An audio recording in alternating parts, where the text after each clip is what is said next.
I just got very tired. I got tired of pretending, performing. I got tired of the over consumerism and how I was getting sucked into it.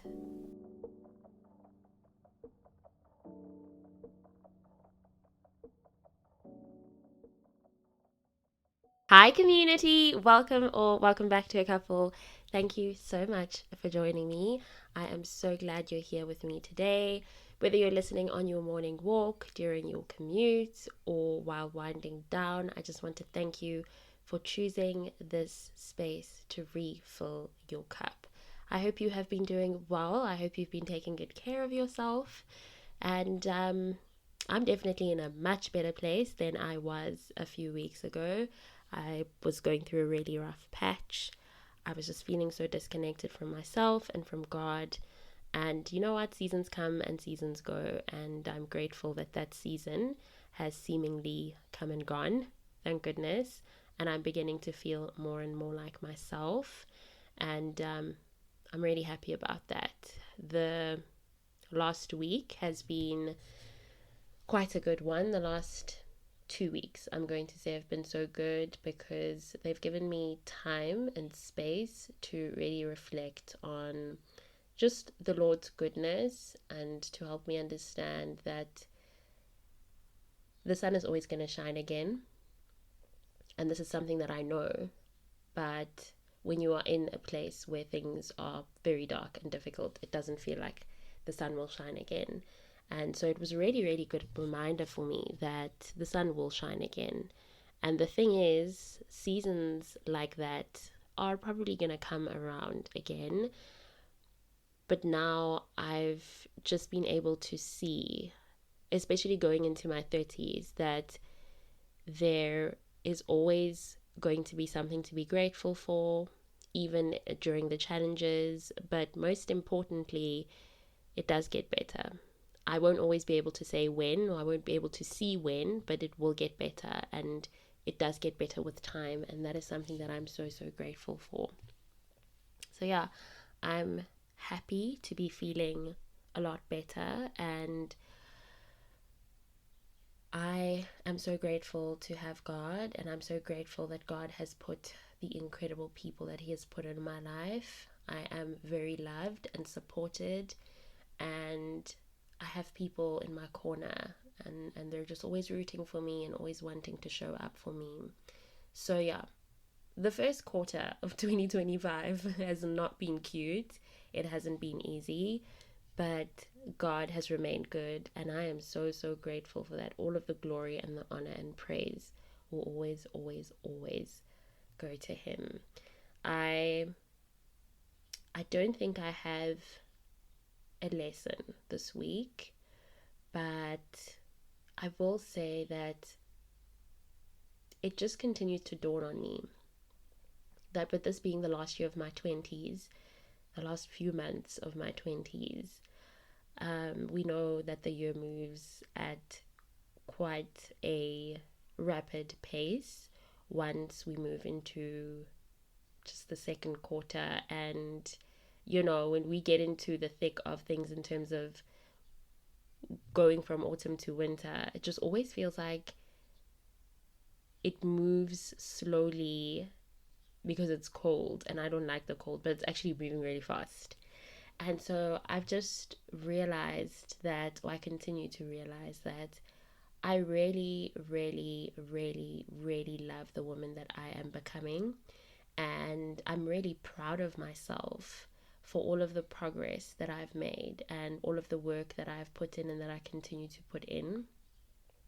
And if I could go back 2 years, 3 years, or even 4 years to just have a word with mid 20s me, I would just want to give her a hug and let her know that she'll be okay.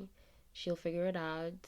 God will help her work things out with herself, and she won't always feel like nothing makes sense and like she's just sort of living from hand to mouth in terms of emotional well-being, mental well-being, even physical well-being. And that despite the difficulties that she faces, she's still going to always be covered and protected.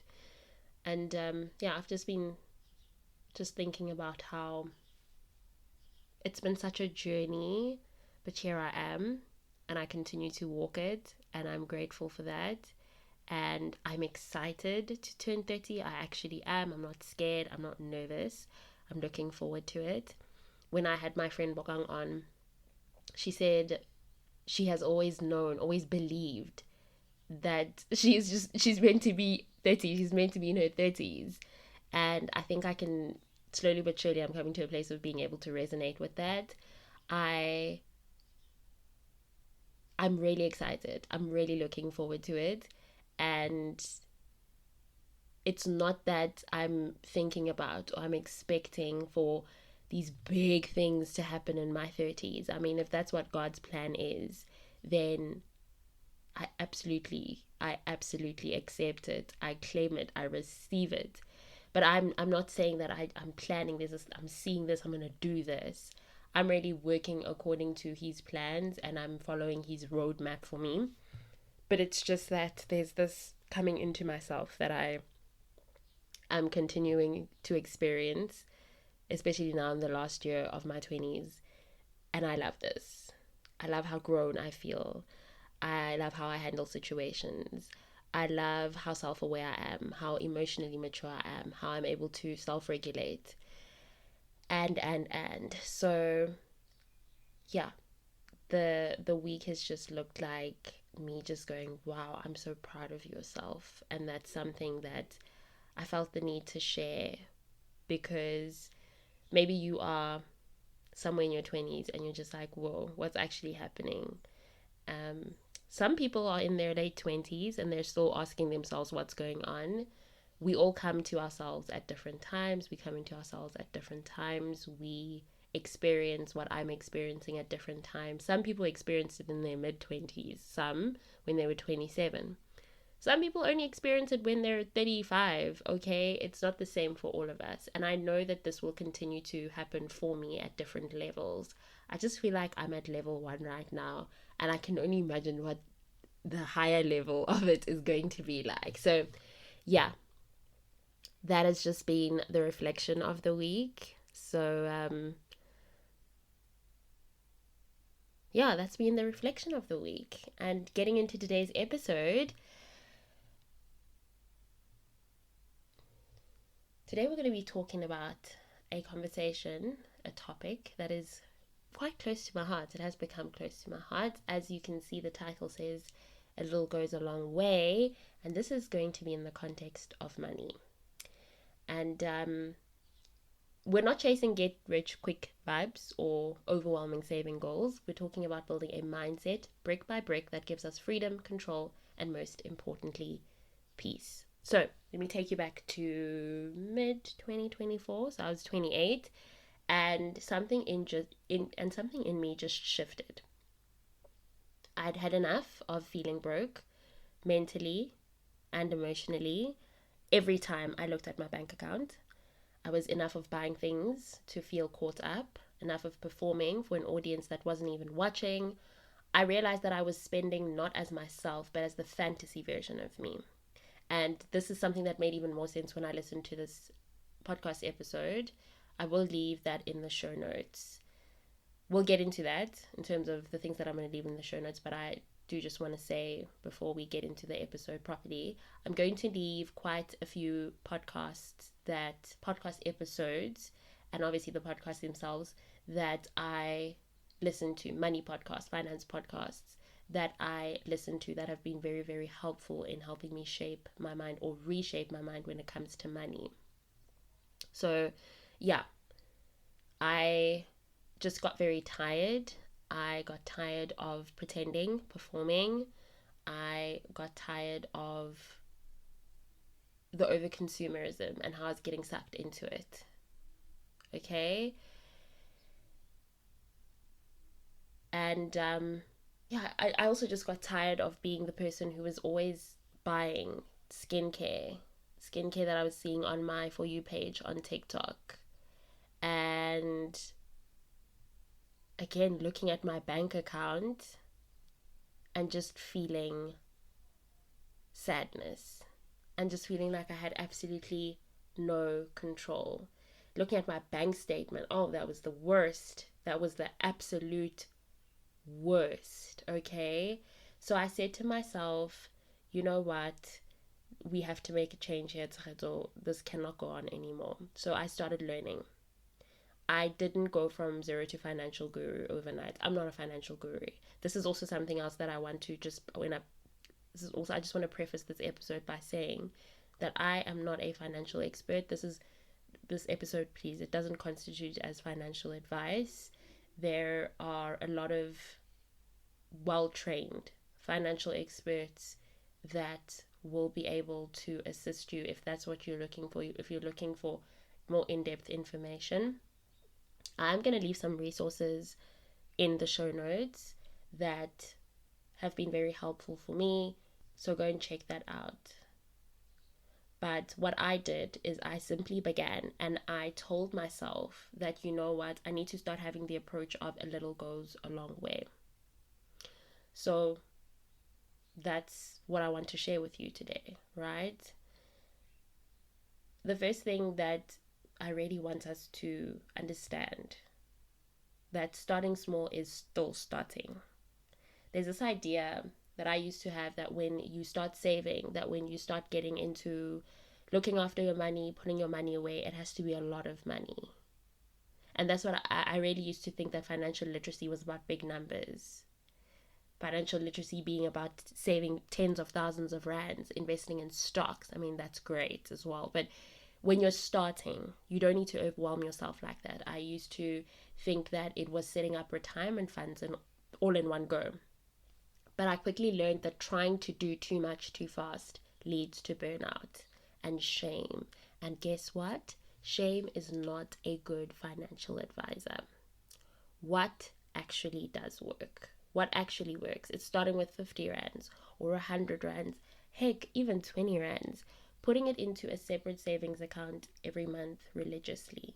And there are amazing financial platforms, or not financial platforms, but alternatives to your savings account through the traditional bank.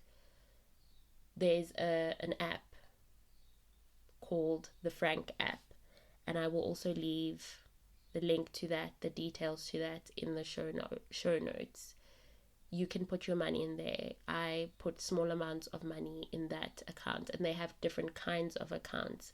So it's basically a platform that is run by people that are well versed in finances. They are financial experts. You've got your tax-free savings account there. You have your regular savings account, and you can decide how much you're going to put aside. It gives you an option to calculate based on your goal and based on how long you want to save for. If you save religiously and if you're disciplined, it will give you a calculation of how much you would have saved in that period. So let's say it's a year and you want to save for a deposit for a car, or it's 5 years and you want to save for a deposit for a house, or you want to buy your car cash and you're saving for 5 years. It helps you calculate that based on the interest amount that will accumulate, right? So there are so many options that we can explore, and I'm grateful that we do live in a time where we have things like the Frank app. We have easy equities. Again, that's something else I will leave in the show notes. Even if you bank with Capitec or you bank with Time, you can put your money aside and you can choose which option in terms of interest will work for you, and which option will help you accumulate the amount of money that you want to accumulate in the time that you want to accumulate it. Okay, so it's really great to be well informed and to have a proactive approach when it comes to becoming financially literate. But also it's just great to have that perspective of, okay, it might be a small amount, but it is money nonetheless, and I am doing this, I'm building this habit, right? And so I did that. I would put money aside, and little by little, as I put money aside, it would grow, obviously. And when I looked about 3 months later in my Easy Equities account, just for example, I was like, okay, there's some growth. Whoa, this is really, really amazing. And that feeling was the best feeling ever. I felt so proud of myself. I felt like I had really applied myself and that I was putting myself first and prioritizing future me and the needs of future me. I was obviously, again, this wasn't because of I was just seeing a huge chunk of money, but it was because I was consistent. It was because, like I just said, I was showing up for my future self. And that for me was like, whoa, okay, that that is something serious. That's something real. You are showing up for yourself. You are being committed to doing better by you, to doing good by you. Okay. And that's just the approach that I would like us to all have when we are putting our money aside. We must see it as, I don't have to go big or go home. I can do a little small thing. And what I've also realized is once you start to get more money come into your accounts, whether that is through a side hustle or you get a promotion and then a pay raise, what you can do, the best thing you can do for yourself is to not increase your living expenses. You stay where you are based on especially your savings goals and the things you want to achieve. You maintain the current lifestyle that you're living, especially if you're not somebody that is spending money unnecessarily on clothes and shoes and holidays and so forth. You know how to treat yourself when you do treat yourself. It's not an every week thing, it's not an every month thing, but you live within your means. For some people, even below their means. And then when more money comes in, you can increase your savings. And then you go from small to just enough to a lot. That's another trick that I have learned along the way that is very, very, very, very helpful. The second thing that another thing as I've been growing in terms of financial literacy and understanding money, I've also come to a place of understanding that financial self-control is self-love. Now, I have an episode on self-care, taking care of yourself, and I was speaking about how it's not just the bubble baths. Recorded this last year. Not just the bubble baths, not just going out for the solo lunches, not just going on holiday, but self-love, right, is also being financially responsible and taking it into your own hands to say, okay, I want to improve my relationship with money. I'm someone that definitely used to think that self-care was just about buying nice things for myself, and sometimes it can be, but deep down I was spending to feel in control, not be in control, and there is a huge difference. Real self-care is telling yourself, I don't need this right now. I'm not buying that dress because next week's groceries matter so much more. I'm not putting it on credit because I'm still going to be paying it off next year. And I don't actually even like it that much, and I don't need it that much. That is self-love. That's being kind to your future self. That is strength. And again, coming to that realization has shown me, has taught me that I can have control over myself, over my spending habits. And I also don't need to take credit out for everything.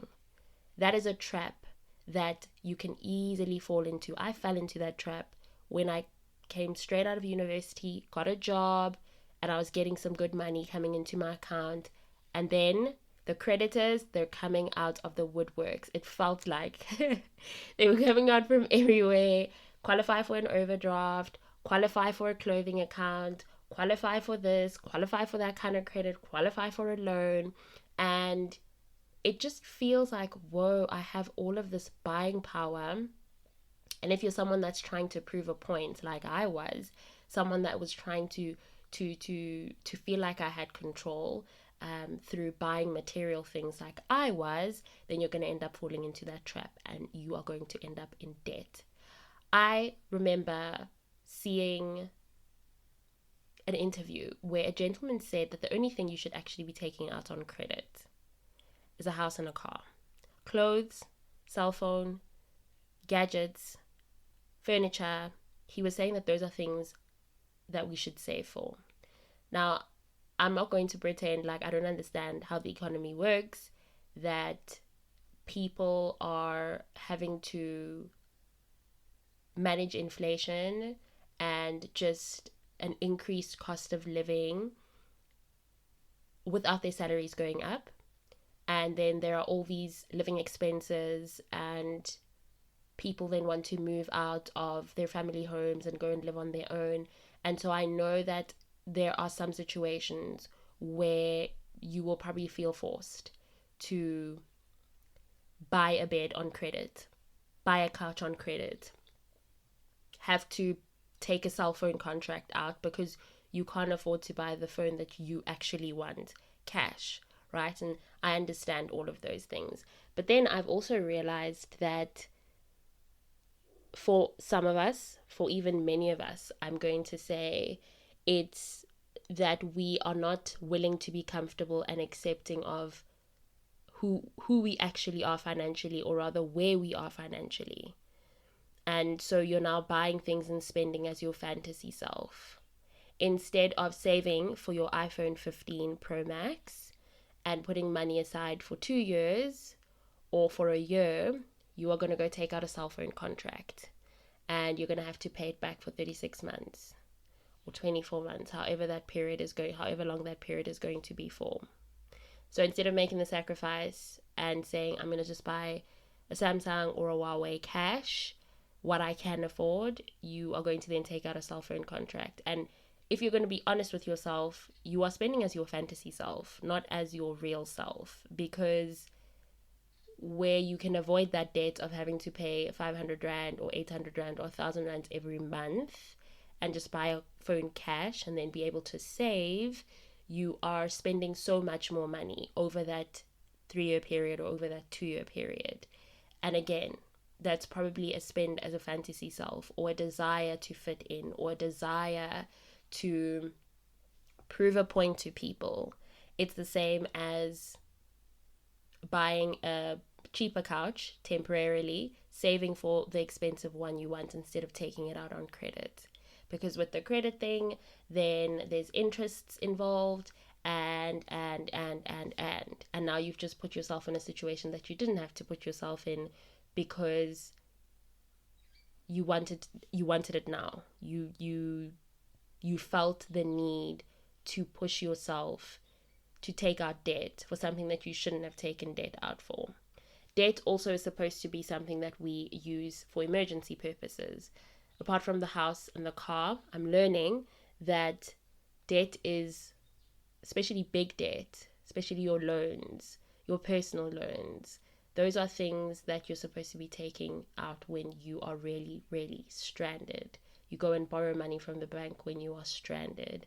But just using credit for the purpose of using it is never a good idea. I know here in South Africa, we are encouraged to open a clothing account, it will help us build a credit profile, like opening your clothing accounts and the cell phone contract and even the credit card, because then what you do is for a year you pay your debts off on time, and that will help you build a good credit profile, which will allow you to take out the bigger debt, the house, the car. But even with that, the house and the car, I was listening to a money podcast, the Honest Money podcast. Again, I will leave that in the show notes. It's one of my favorite podcasts, one of my favorite finance podcasts. And the gentleman was saying that in terms of taking out a bond, that's not a choice that you should just, it's not a decision rather that you should just rush into. You need to be very, very careful when you make that decision. And I have mentioned that before in an episode, that something like a bond, even car financing, you've just got to be very careful. They were saying that they don't recommend car financing. They do recommend that people buy their cars cash, which would obviously mean buying a car secondhand, which would obviously mean then saving over a period of years. But he was saying, the one gentleman, he was saying that, I can't remember his name, but he was saying that it's better to not have that debt. It's better to save and buy your car cash. That 90,000 rands, you save it over a period of time. That 100,000 rands, you save it over a period of time. And it's a sacrifice, of course. It will probably be a bit of an inconvenience sometimes, but it is for you. And it is, at the end of the day, going to help you staying out of debt and not having this heavy load on your shoulders of having to pay the bank every month and then insurance and there are a lot of financial responsibilities that you need to just preempt before buying a car. Just think about the money you're going to need to spend on it, together with petrol and making sure that it's going in for services and so forth. So I can understand when people use credit to help them out, especially in this economy, but there are still disadvantages to that. So my approach has now also been, I've accepted and I've come to a place of being okay with not having things for the time being. I would rather not have things for the time being than I would get myself into debt. Then I would get myself into a situation that I can't get myself out of. And so this is something that's also then going to bring me to the next point about being real with yourself, not the fantasy you. I really had to sit myself down and ask, who are you spending this money for? Is this outfit for you or for the version of you you think people will approve of? Are you buying this skincare because your skin needs it or because that girl on TikTok swears by it? Right? Sometimes we spend money chasing a lifestyle that doesn't even align with our values. We buy books we don't read, gym memberships we don't use. I've definitely been there. Subscriptions we forgot we had. And that's okay, we're human, but we owe it to ourselves to be honest. You need to ask yourself, does this purchase support the real me? Or is it feeding a fantasy? Being financially literate isn't just about numbers, it's about clarity. And clarity definitely starts with knowing yourself and knowing your financial situation. This even is something that you can apply to going on holiday with friends, going out to have dinner, going out to a spa. You need to look at your account and say, okay, this is the treatment that I can afford when we get to the spa. This is what I'm going to sit out. This is a meal that I can buy. This is one I'm going to sit out. Just like that. And be comfortable also with communicating that with your loved ones, with your people. Don't pretend to be in a financial position that you are not in because you don't want to talk to people about it or because you don't want to be honest with yourself about it. And there is also no way you're going to be able to be honest with other people about it if you can't be honest with yourself about it. Okay? So just be honest with yourself, be honest with the people around you, and remember that as much as it will be fun in the moment or you will feel good in the moment, you're going to have to deal with the consequences. Once you have swiped your card, you wake up tomorrow, you're seeing your bank statement, you're seeing the notification. That is something you're going to have to deal with. That is something that's going to affect you. It's going to affect your life. All right? I've also realized that together with just being real about my situation, having to be objective over being emotional. And again, this one is a very difficult one. When it comes to money, we have to learn to pause. We need to take the emotion out. It is easy to spend when we're sad. It's easy to spend when we're celebrating. It's easy to spend when we're bored. It's easy to find a reason to spend money. But what if we all taught ourselves to slow down and ask, what do I need? What will still matter in 3 months? Is this momentary dopamine worth the long-term consequence? Money isn't evil, spending isn't bad, but being intentional, that is where the magic is. That's something that I've definitely started doing. I started doing it last year, and it has helped me save a lot of money, and it has helped me save myself a lot of heartbreak. I also do this thing where Instead of adding a thing to my cart, I add it to my wish list. And then I will wait a day or two, because as somebody who was not necessarily, not necessarily, I was not financially literate at all, girl. I was not financially literate at all. This is something that I've had to teach myself in adulthood. But I've found that it really works. Like, I'm tricking my mind and I'm waiting, because I was someone that was always an impulsive spender. I would buy things impulsively, but now I wait. Even when I'm in a shop and I'm seeing something, I'm like, I want to buy this. Then I say to myself, but can I actually afford it? And do I actually need it? And will it really, really matter to me in 3 months? If I'm going to take this jacket now, what use will it have? What use is it going to have? I have even stopped buying online unnecessarily, and I have made a commitment. I've taken an oath and I said I want to support more local businesses, and I want to support the South African economy as much as I can. And I just want to refrain from buying things because of they are cheap, and buying things and justifying it by saying, oh, this is cheap, this is more affordable, so I'm just gonna buy this. No, I want to buy something that will be able to last a long time, that will have use in 3 months and more, that won't have me buying it over and over again because I bought a cheaper version of it.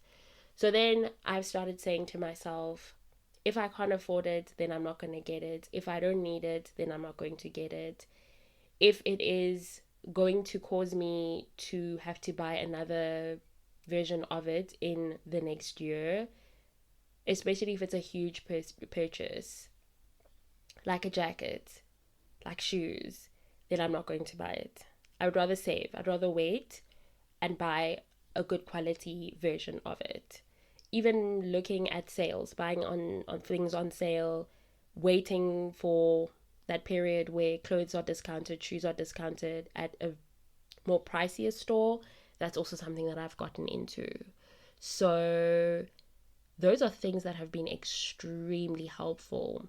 Also, just making sure that I am being more mindful and intentional of what I'm consuming on social media, who I am listening to, just the things I'm exposing myself to. That has been so helpful. Instagram, TikTok, YouTube, great, enjoy the platforms. But I've also just now conditioned my mind to understand that they are curated highlight reels. No one's showing you their debt. No one's posting about the Uber Eats charges that ate up their budget. No one is showing the fight they had with their partner about overspending. And yet we compare. We let these images of luxury and ease tell us that we should have these things. We let strangers influence our sense of enough. But here's the truth. You don't need to buy what they're selling. You don't need to perform well to prove your worth. Let your values, not your feed, guide your spending. Please let your values and your future self and the things that you want to purchase, the places that you want to enjoy, go to, travel to, go and eat out at, those things that you want to spend money on intentionally, let those things be the things that guide your spending.